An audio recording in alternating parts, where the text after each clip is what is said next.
ថ្ងៃនេះមិត្តភក្តិខ្ញុំនឹងបានប្រពោះខ្ញុំនឹងទៅកន្លែងញ៉ាំ buffet ដោយសារតែយើងទៅតែប្រឡងគីមីរួចទៅពួកយើងដឹងថាលទ្ធផលយើងបានជាប់ហើយមើលទៅប្រហែលជាបានទេសល្អអញ្ចឹងណាកន្លែង buffet ហ្នឹងគឺខ្ញុំបានទៅ 3-4 ដងហើយតែក្នុងមួយឆ្នាំអីប្រហែលជាទៅបានម្ដងទៅ2ដងអីទេព្រោះដោយសារតែកន្លែងហ្នឹងឆ្ងាយតែម្ហូបកន្លែងហ្នឹងគឺមានច្រើនមែនតើហើយម្ហូបក៏ច្រើនផ្អែមក៏ច្រើនហើយរួចទៅនៅហ្នឹងគឺមានម៉ាស៊ីនកាហ្វេទៀតណាយើងអាចផឹកកាហ្វេ free បានអត់អីនៅហ្នឹងខ្ញុំមកញ៉ាំ buffet ភាគច្រើនខ្ញុំចូលចិត្តញ៉ាំរបៀប seafood ណាប៉ុន្តែអានេះគឺចប់ហ្មងក្តាមនេះសាច់វាផុយទៅមានក្លិនទៀតគឺអត់ល្អហ្មងប៉ុន្តែ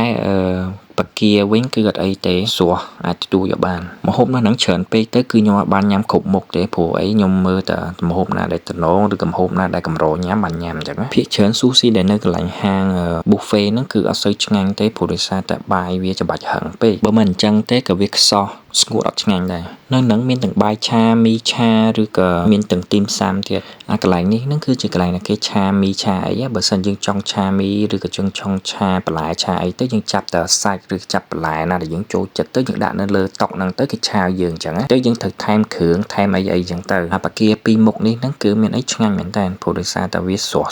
ខ្ញុំគ្រាន់តែយកវាចាប់ដាក់ចានទៅយកដាក់លើតុអញ្ចឹងទៅហើយទៅចង់ភៅគេក្តៅវាឲ្យខ្ញុំអញ្ចឹងពេលញ៉ាំ buffet ហ្នឹងគឺខ្ញុំភ្លេចយកទឹកត្រីកោះកង់ទៅព្រោះដោយសារតែខ្ញុំហ្នឹងដូចជាដឹងហេតុអីខ្ញុំភ្លេចយកទៅហ្មងបើសិនខ្ញុំបានយកទឹកត្រីកោះកង់ទៅដល់ញ៉ាំបានបកាហ្នឹងច្រើនជាងហ្នឹងទៀតជាធម្មតាខ្ញុំអត់សូវញ៉ាំច្រើនម៉ាណាតែបើសិនតែញ៉ាំ buffet គឺភាគច្រើនញ៉ាំច្រើនមែនតើព្រោះដោយសារតែមុនពេលដែលទៅញ៉ាំ buffet ហ្នឹងភាគច្រើនទុកពោះកុំញ៉ាំអីមុនទៅជាធម្មតានៅពេលដែលម៉ោង5ជាងទៅគឺខ្ញុំអត់ញ៉ាំកាហ្វេទេព្រោះដោយសារតែបើសិនខ្ញុំញ៉ាំកាហ្វេពេលម៉ោង5ជាងហ្នឹងគឺខ្ញុំគេអត់លក់ទេប្រហែលជាគេម៉ោង2យប់អីចឹងតែដោយសារតែពេលហ្នឹងខ្ញុំចង់ challenge ជាមួយមិត្តភក្តិខ្ញុំហ្មងដោយសារតែពេលហ្នឹងយើងញ៉ាំ cake ចឹងទៅខ្ញុំចង់ញ៉ាំជាមួយនឹងផឹកជាមួយនឹងកាហ្វេចឹងពេលដែលយើងញ៉ាំបដាហ្នឹងយើងនិយាយគ្នាបដាអំពីការប្រឡងមួយថៃហ្នឹងគឺវាសប្បាយចិត្តមែនតើខ្ញុំបានជួយវាក្នុងការប្រឡងប៉ុន្តែពេលប្រឡងណាសំណួរចុងក្រោយហ្នឹងគឺវាមានធ្វើទេពេលហ្នឹងខ្ញុំខឹងវាមែនតើព្រោះដោយសារតែសំណួរចុងក្រោយហ្នឹងគឺជាសំណួរដែលពិបាកបំផុតអញ្ចឹងទៅបានបន្ទុកច្រើនមែនតើប៉ុន្តែវាថាអត់អីទេឲ្យតែជាប់ទៅវាសប្បាយចិត្តហើយតែខ្ញុំប្រាប់វាថា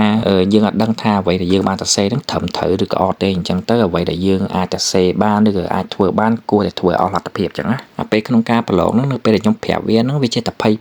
ខ្លាចគ្រូឃើញអីចឹងតែខ្ញុំប្រាប់វាថាអីទេខ្ញុំសរសេរដោយរបៀបថាกระดาษព្រៀងអីចឹងទេគ្រូមិនអាចដឹងបានទេដល់ពេល4ថ្ងៃក្រោយមកចេញលទ្ធផលមកវាបាននិទេសដេប៉ុន្តែខ្ញុំបានប្រាប់វាថាបើសិនវាបានធ្វើលំហាត់ចុងក្រោយហ្នឹងនិទេសវានឹងលោតទៅដល់ C ឬ B តែវាប្រាប់ថានិទេសប៉ុណ្ណឹងក៏វាសប្បាយចិត្តដែរអត់អីទេ